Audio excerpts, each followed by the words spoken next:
자, 오늘 말씀은 열왕기하 5장 15절로 27절의 말씀입니다. 함께 읽습니다. 나아만이 모든 군대와 함께 하나님의 사람에게로 돌아와서 그의 앞에 서서 이르되, 내가 이제 이스라엘 외에는 온 천하에 신이 없는 줄을 아나이다. 청하건대 당신의 종에게서 예물을 받으소서. 내가 섬기는 여호와께서 살아계심을 두고 맹세하노니 내가 그 앞에서 받지 아니하리라. 나아만이 받으라고 강권하되 그가 거절하니라. 나아만이 이르되, 그러면 청하건대 노새 2마리의 실을 흙을 당신의 종에게 주소서. 이제부터는 종이 번제물과 다른 희생제사를 여호와 외 다른 신에게는 드리지 아니하고 다만 여호와께 드리겠나이다. 오직 한 가지 일이 있사오니 여호와께서 당신의 종을 용서하시기를 원하나이다. 곧 내 주인께서 림몬의 신당에 들어가 거기서 경배하며 그가 내 손을 의지하심에 내가 림몬의 신당에서 몸을 굽히오니 내가 림몬의 신당에서 몸을 굽힐 때 여호와께서 이 일에 대하여 당신의 종을 용서하시기를 원하나이다. 너는 평안히 가라. 그가 엘리사를 떠나 조금 가니라. 하나님의 사람 엘리사의 사환 게하시가 스스로 이르되, 내 주인이 이 아람 사람 나아만에게 면하여 주고 그가 가지고 온 것을 그의 손에서 받지 아니하였도다. 이 여호와께서 살아계심을 두고 맹세하노니 내가 그를 쫓아가서 무엇이든지 그에게서 받으리라. 하고 나아만의 뒤를 쫓아가니 나아만이 자기 뒤에 달려옴을 보고 수레에서 내려 맞이하여 이르되, 평안이냐? 평안하나이다. 우리 주인께서 나를 보내시며 말씀하시기를, 지금 선지자의 제자 중에 2 청년이 에브라임 산지에서부터 내게로 왔으니 청하건대 당신은 그들에게 은 1달란트와 옷 2벌을 주라 하시더이다. 바라건대 2달란트를 받으라. 하고 그를 강권하여 은 2달란트를 2 전대에 넣어 매고 옷 2벌을 아울러 2 사환에게 지우매 그들이 게하시 앞에서 지고 가니라. 언덕에 이르러서는 게하시가 그 물건을 2 사환의 손에서 받아 집에 감추고 그들을 보내 가게 한 후 들어가 그의 주인 앞에 서니 엘리사가 이르되, 게하시야, 내가 어디서 오느냐? 당신의 종이 아무데도 가지 아니하였나이다. 한 사람이 수레에서 내려 너를 맞이할 때에 내 마음이 함께 가지 아니하였느냐? 지금이 어찌 은을 받으며 옷을 받으며 감남원이나 포도원이나 양이나 소나 남종이나 여종을 받을 때이냐? 그러므로 나만의 나병이 내게 들어 내 자손에게 미쳐 영원토록 이르리라. 게하시가 그 앞에서 물러나오매 나병이 발하여 눈같이 되었더라. 밀어닥치는 탐심을 막지 못하면, 이란 제목으로 말씀 증거합니다. 어제 우리는 나아만의 치유 사건을 봤습니다. 나아만이 엘리사에게 갔을 때 엘리사는 나와보지도 않았죠. 단지 시종을 보내서 요단강에 7번 몸을 담그면 나을 것이다 라고 말만 전했습니다. 곧 권세도 내려놓고 부귀도 내려놓고 하나님 말씀 앞에 적신으로 순종하라는 말이었어요. 그리고 우여곡절 속에서 그렇게 순종했을 때 그의 살이 어린아이의 살같이 회복되어 깨끗하게 됐습니다. 이것은 비단 그의 나병만 치유된 게 아니었죠. 먼저 나아만은 겸손해집니다. 15절 봅니다. 나아만이 모든 군대와 함께 하나님의 사람에게로 돌아와서 그의 앞에 서서 이르되, 내가 이제 이스라엘 외에는 온 천하에 신이 없는 줄을 아나이다. 청하건대 당신의 종에게서 예물을 받으소서. 이전에 교만하고 자기 과시적인 모습에서 변해서 매우 겸손해졌습니다. 그리고 엘리사를 만날 때 흡사 왕을 아련하는 모습처럼 겸손하게 예물을 전달하려고 했어요. 청하건대 당신의 종에게서 예물을 받으소서. 물론 엘리사는 이런지하에 거절했지요. 16절입니다. 이르되 내가 섬기는 여호와께서 살아계심을 두고 맹세하노니 내가 그 앞에서 받지 아니하리라 하였더라. 나아만이 받으라고 강권하되 그가 거절하니라. 아멘. 나아만은 끝까지 강권했지만 엘리사는 거절했지요. 이것은 엘리사의 결단이었고 신앙의 원칙이었습니다. 우리가 사장에서도 알아보았듯이 엘리사를 비롯해서 선지자의 제자들은 경제적으로 늘 어려웠어요. 그럼에도 엘리사는 돈을 탐하지 않았습니다. 이 모든 일은 하나님이 하신 일이라는 거예요. 또한 나아만이 주는 어마어마한 예물은 선지자와 선지자의 제자들의 삶을 윤택하게 바꿀 수 있지만 그를 통해서 나태와 타락이 함께 올 것을 염려한 것입니다. 하나님 없는 풍요보다 하나님이 함께 하시는 가난을 택한 것이지요. 이게 엘리사가 가진 믿음의 야성이었습니다. 경건과 청빈이 있었어요. 아마 엘리사의 이런 모습에 나아만은 큰 감동을 받았을 겁니다. 왜냐하면 자기가 아람에서 섬기던 신들, 우상들의 사제들과는 전혀 달랐기 때문이에요. 우상의 사제들은 풍요와 탐욕, 쾌락을 추구하기에 앞장선 사람들이었죠. 이를 통해서 이제 나아만은 엘리사 앞에서 여호와만을 섬기겠다고 맹세합니다. 겸손과 함께 신앙의 큰 변화가 찾아온 거예요. 17절 말씀 봅니다.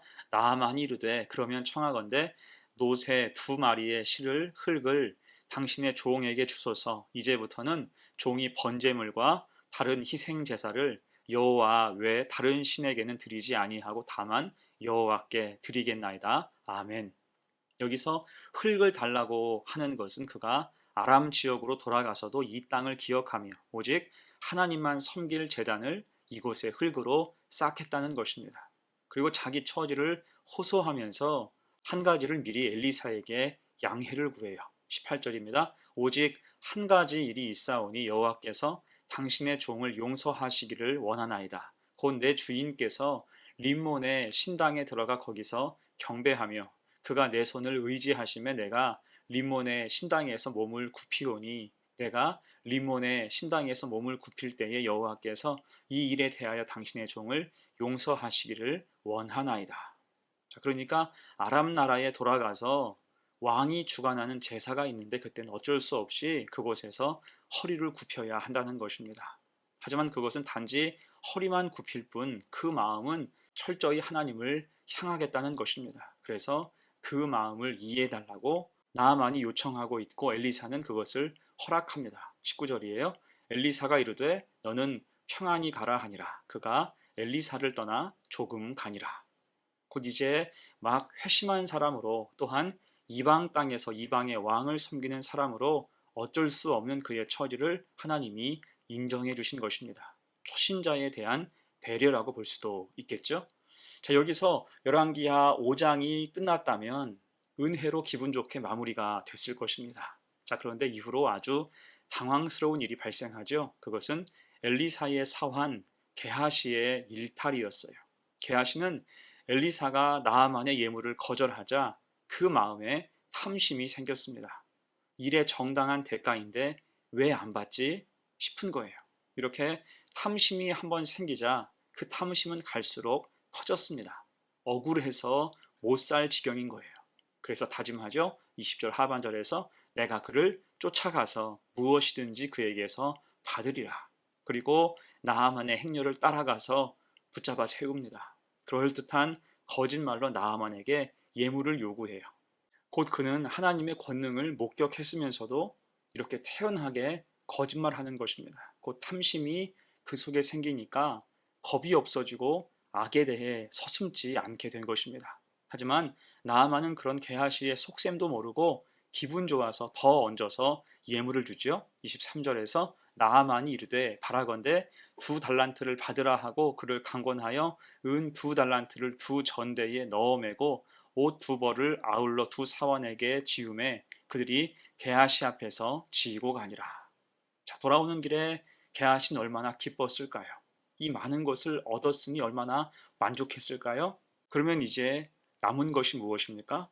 완전 범죄죠. 이 일을 은폐해야 됩니다. 그래서 게하시는 완전 범죄를 꿈꿔요. 이 일을 아무도 모르게 하고 싶은 거죠. 그래서 감춥니다. 24절 말씀 언덕에 이르러서는 게하시가 그 물건을 2사환의 손에서 받아 집에 감추고 그들을 보내 가게 한 후 어떻습니까? 이제 완전히 탐욕의 노예 그 속에 악한 것이 가득한 것입니다. 그래서 은폐하는 데 적극적이에요.